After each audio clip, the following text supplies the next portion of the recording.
Hi friends, എല്ലാവർക്കും cinema മീഡിയയുടെ പുതിയൊരു എപ്പിസോഡിലേക്ക് സ്വാഗതം.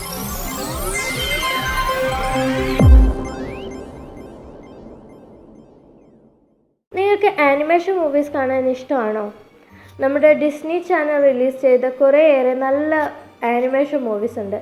അവ ഏതൊക്കെയാണെന്ന് നോക്കിയിട്ട് വരാം. നമ്മൾ പണ്ടൊക്കെ ബുക്കൊക്കെ വായിക്കാറില്ലേ? ആ ബുക്കിലൊക്കെ കാണുന്ന കഥകൾ സിനിമയായിട്ട് വന്നാൽ എങ്ങനെയിരിക്കും? അതുപോലെയുള്ള മൂവീസാണ് നമുക്ക് ഈ ചാനലിൽ ഇപ്പോൾ പരിചയപ്പെടാൻ പോകുന്നത്.